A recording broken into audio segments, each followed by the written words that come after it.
My name's Dave DeBow, founder of MoneyPartnerFormula.com, and this show is built for everyday real estate investors who are actively doing deals and looking to scale using other people's money. So if you're an active real estate investor and you want to get featured on this show to talk about your own real estate and capital raising experiences, then just go to daveinterviewsyou.com. Now let's get rolling with this episode, and remember to subscribe for daily interview content. Hey folks, welcome back.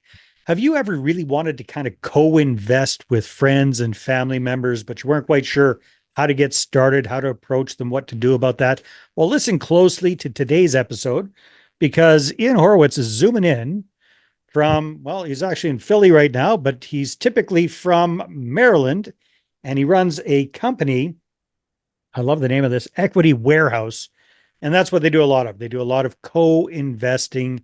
They got rolling with friends and family and have taken it to great heights since then. So Ian, welcome to the show. Great to have you. Yeah, Dave, thanks for having me. And I'm excited to talk today and hopefully give some value to everybody that's listening. Yeah, well, I'm sure you will. So first things first, Ian, give us a little snapshot, if you will. What does real estate investing look like for Ian Horowitz right now? We're filming this end of October 2024. What does your business look like? How many units? What kind of properties do you focus on? That Yeah. idea. So you're actually catching me at a really good time. I love doing podcasts because it's like therapy for me. So I get to like sort out some of my problems in real time, and you guys will find out I'm super transparent. But our portfolio is, we're opportunistic investors. We stumbled into investing. Me and my business partner were both firemen for the city of Baltimore, and we started in the single family space and just kind of grinded it out. And today our portfolio is we have almost $70 million of real estate, and that's everything from single family, multifamily, self-storage, industrial, and a little bit of everything in between. We're getting ready to purchase a 55,000 square foot office building that we're going to convert to flex space and sell it off as condos. And the Nice. reason I'm telling you all that is because our business has like really changed. We've gone through cycles. We've gone through the single family stage. We've done some Airbnbs. We've gone through the multifamily stage, and it's like, well, we can't find additional deals, but we really like commercial real estate. And then we did self-storage, and we found out what we liked about that, and ultimately getting us to a point where we're ready to develop properties from the ground up to create cash flow, but also building properties that we want to own for a long period of time. So it's a good relationship for us and our investors, and being able to create the cash flow, create the deal flow that we want, but not ever have to work for anybody else. And we're only working for ourselves and our co-investors. So our portfolio has changed a lot over a 10-year period. But you know what? If you're not learning and you're not growing and you're not trying, you're not alive, you're not in business, right? Yeah, man. So let's unpack that a little bit, Ian. So you're doing a lot of different things, different categories, different asset classes. These days, well, first question I have for you, are they kind of in a similar geographic area, or are these all over the place? Yeah, so that's an interesting question. Like I said, you caught me at a very interesting time. For the longest time, everything we bought was in Baltimore, West Virginia, Pennsylvania. It was all local to us. Yeah. And then we started buying self-storage. And well, let me stop right there. We bought most of our residential real estate close to us because in Baltimore, we would watch these guys come down from New York City, come up from DC, Philadelphia, Boston, got all this money, and they're trying to invest in Baltimore. But the thing about Baltimore is it's very block by block. And us Yeah. as firemen, we were super competitive and knew where to go and not go. So we started by investing in our backyard. But what happened was it was like COVID. I don't want to make it political, but there's Yeah. some, they're very tenant pro city and state. It was very hard to operate, and it kind of Yeah. forced our hand to find a different way to do business. And so we wound up buying real estate outside of our jurisdictional area, but we didn't want to own residential real estate out of state because we saw the horrors of what people dealt with in Baltimore. And it's not fair to compare Oklahoma or middle of the United States, like With Baltimore specifically. with Yeah. either coast, really, right? In Yeah. Yeah. Yeah. general, is like there's just a different way of Yeah. business. So Blue we wound up, states, red states, yep, tenant friendly, landlord yep. friendly. Yeah, I hear you. Yeah, we got problems down here in the U.S. So either way, but Well, with we, that, we got some up here too, brother. yeah, So I pay attention, but either way, the coasts are usually more liberal, and the center of the country is a little more, business friendly. So we started buying real estate in the Southeast, in the Louisiana, Arkansas, Mississippi, Alabama, and those areas were pro business, even though they might have Mhm. been a blue state, but they're like traditionally old blue states. And I was Yeah. like, oh, this is great. And we're operating. But then what we found out after several years of operating storage is now we're those same people that came to Baltimore because we don't know every little thing. We don't know where the path of progress is. We haven't dealt with a hurricane. We haven't dealt with these different things. And we're like, uh-oh, a little bit out of our comfort zone. So, Learning curve, big time. yeah. Yeah. Yeah. So we're in the process of selling that portfolio off and we're going to make good money, which is awesome. But we really found out we really enjoy operating within a 4 hour radius of Baltimore, Philadelphia. Yeah. Yeah. Why? Because I don't want to get on a plane. I don't want to make my project managers get on a plane or anybody else from my team get on a plane. Thank you if they want to do it, but that's not what we want to do. Yeah. Number two, we have all the best vendors around us. We have the relationships. They're willing to travel for us. We know the path of progress. We know the submarkets. We know all the jurisdictional nuances of operating real estate in these areas. It's like, all these years we've been looking for the blue ocean, and the blue ocean was right in our backyard in West Virginia and Philadelphia and Baltimore. We just were always looking somewhere else. And so Yeah. yeah, as of today, we're hyper concentrating back within a 4 hour radius of us, right? Because project manager gets up at 6 a.m.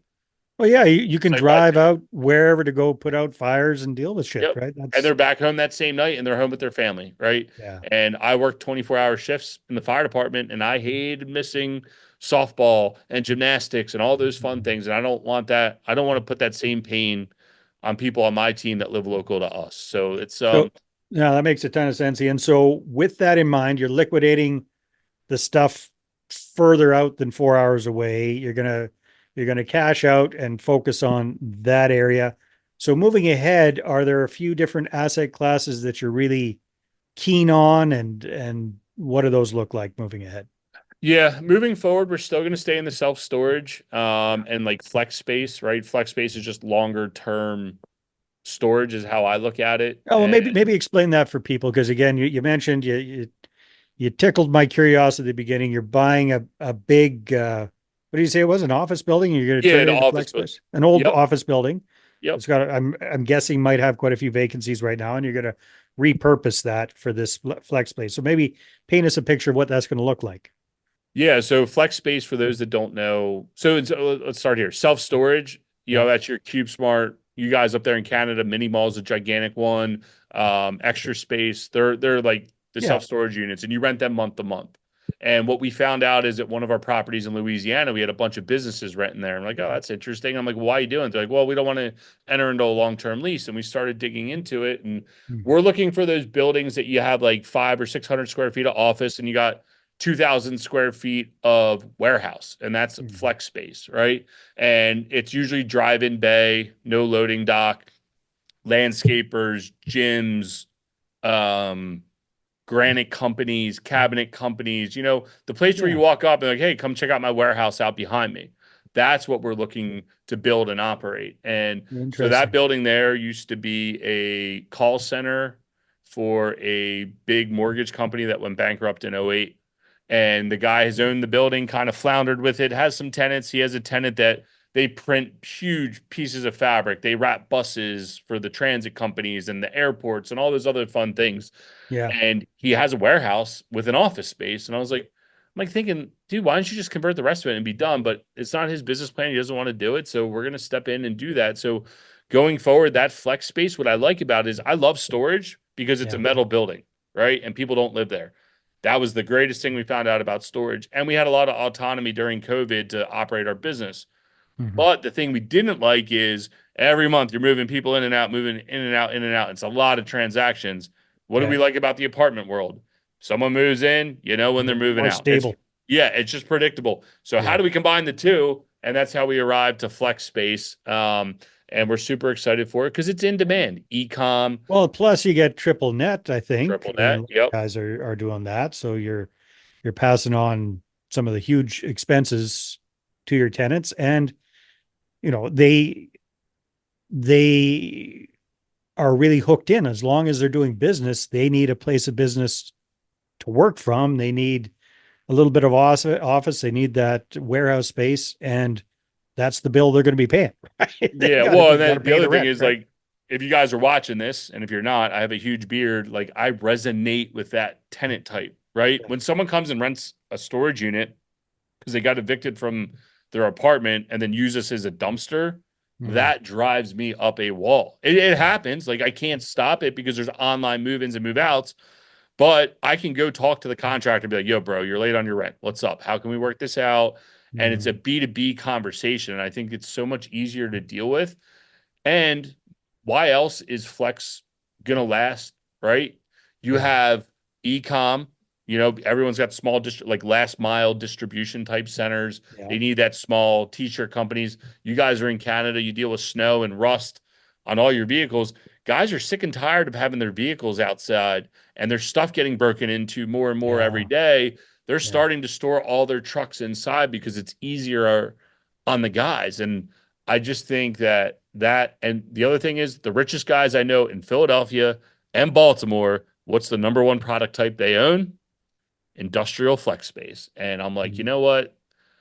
We've been watching on the sidelines. We've had an opportunity to buy something, and we're like, we're going to go execute on it and see what happens. Because I do think long term, if you look at it, it's you can get in the apartment game, but everybody knows the sophisticated capital is chasing it like crazy, Yeah. and it's so hard to break that barrier. And I mean, we have some wherewithal, right? Like we have the ability to go and compete with these guys, but in the same sense, it's like they're paying insane cap rates for this stuff, and I don't want to compete in it. But it's the most stable asset. People need a place to live. The Yeah. next most important thing is where am I going to house my business? Yeah. And Exactly. that's what I'm excited for, and that's why I'm interested in this So space. moving ahead, Ian, are you guys looking for more of these kind of opportunities where you can convert something into flex space or purchasing existing flex space? Because another guy I was talking to in this space recently was saying one of the challenges is the cost to build is so expensive in a lot of markets right now. They're really just focusing on buying existing because they can get it for less than replacement cost. So what have you seen along those lines? Well, we're Yes. recording this just before the election, so maybe this will be a moot an interesting point afterwards. Prices might be insane, or they might be way lower depending who gets in. But Mhm. either way, with that being said, it is hard to build. It is very restrictive. You got to find the right land use. The existing product rarely ever comes to market. Like that Mhm. is, like I said, the Yeah, they hold richest on to it. people I know own it. And why? Because it's your stable business park around the corner from you where everybody goes and rents. Those things usually don't go vacant unless you're in a super declining area. People don't build it as infill type stuff. Like we're buying a property that's within 15 minutes of Philadelphia in that like submarket. So access to the city and you're in a prime market, it's almost a class A facility. Nobody builds that product type because Yeah. it is expensive because land acquisition's out of control. If you're going to build, which we're working on one, it's in a tertiary part. It's about 30 miles from the city. And it's actually almost closer to New York on a map than it is Philadelphia, right? Relatively speaking, even though it takes longer to drive to New York. But someone might need that regional operation and they need to get to Jersey and New York and Philadelphia and Lancaster and all these other places inside PA and Jersey and New York. But we're taking massive amounts of risk of buying something. This goes back to my conversation of knowing where you're buying and building, where's the path of progress. And if you're Right. just randomly looking at a map and pointing at it and saying, well, me and Dave are going to go build something in San Antonio, Texas, but we don't know enough It about should that make sense. market. It Yeah, makes it sense should to make me. sense. Paper, it's the best deal ever, but nobody's Yeah. going that way. All the development's going north and you're buying west, right? So that's what, again, building it comes hard because where you want to build it is so expensive for land acquisition. Regulations are probably out of control. Where you can afford to build it, it's probably a little tertiary, and you really got to get that business owner to come out there, and you're going to get less rent, right? Yeah. And it's going to take longer to lease up, and it makes it a harder project. So that's why when these things come up, we're trying to strike them when we can find them, and it's been hard. I mean, we've been looking for Yeah. the last 12 months. So Wow. Oh, okay. Very, very cool. Oh, Ian, this is fascinating stuff. Sounds like you've had quite the learning experience and journey, and you and your partner are accustomed to pivoting and turning, and like I love that term. You're opportunistic investors. You see where it makes sense, and you focus on that. Um, yeah. So I started off talked a little bit about co-investing. So tell us a little bit about what does that look like for you guys? Yeah. So we've kind of coined the term co-investing, right? And what does that mean? Is, well, a lot of these syndicators, they like to put deals together and, oh, I'll put money in, but then they're picking it all up on fees. Like Yeah. when we do deals, we're putting money in side by side with our capital investors, and our capital investors are our friends and family, who most of them are first responders, military, nurses, teachers, like those type of people that really work really hard for their money. Yeah. So we like to co-invest with them. And you know what? You are an owner. Too many people treat their LPs like, oh, whatever, it's just the money. I need to get the deal done. It's like, no, dude, I want you to call me. I want you to understand the asset. I want you to be a part of it. I want you to be able to tell your friends exactly what you invested into. Even if you don't like me, I still want you to be able to tell them, like, hey, I bought into this storage facility, but I don't like Ian. Okay, fine, whatever. It happens, right? But in the end, I truly believe that everybody who invests with us should go buy some sort of real estate on their own and put it in their portfolio. And if you really, really, really, really, really don't want to do it, then come and invest all your money with us. But hey, I get it, right? And just to take this one step further is like co-investing, like Elon Musk, best marketer probably out there. Everybody buys his stock, and it's like, hey man, you'll go buy $25,000 of that stock, but like that's not really a co-investment. Elon's going to do whatever he wants, right? Yeah. And Elon's going to have the faintest clue who the hell you are. oh, hell no, right? And it's like I'm over here. I'm like, hey man, you want to like invest in this? Like, you're going to put 25 grand in to buy into a $10 million asset that we're buying for $5.5 million. We're getting it 50 cents on the dollar. Like, are you in? Nah, man, that's a scam. And I'm like, yo, bro, like, this is real. Like, that's co-investing. You're here with me. You can go drive past it. You can go see Yeah. it, Yeah. play it, Yeah. feel it, touch it, come on the job site, do whatever you want. I just always find that funny. But yeah, it truly is a family environment, and we want people to feel successful and like they're a part of the investment. Awesome. Ian, if people want to connect with you and find out more, where should they go? Yeah, the best place is to go to equitywarehouse.com. You can learn how we co-invest and co-lend with our friends and family. We got some case studies on there. I'm not a good spammer on the email, so don't worry about that. But I will hit you up every once in a while when we have a deal or tell you about something cool. And then other than that, I'm on all the social sites under Equity Warehouse, most active on Instagram. If you want to catch up, DM me, talk. I will respond. Might take a day or two, but I definitely will respond. Awesome. Well, thanks for being on the show. It's been a lot of fun. Yeah, man, I appreciate you having me. All right, everybody, take care. We'll see you on the next one.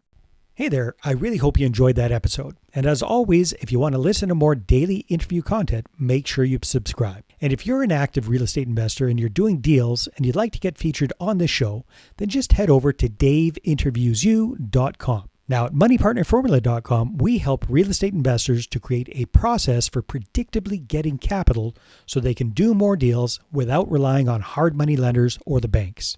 We do this by building them a private capital marketing system. Now, if you want help turning yourself into a big money capital attraction machine, then book a call with our team to see how we can help. Just visit moneypartnerformula.com to find out more. All right, take care, and we'll see you on the next interview.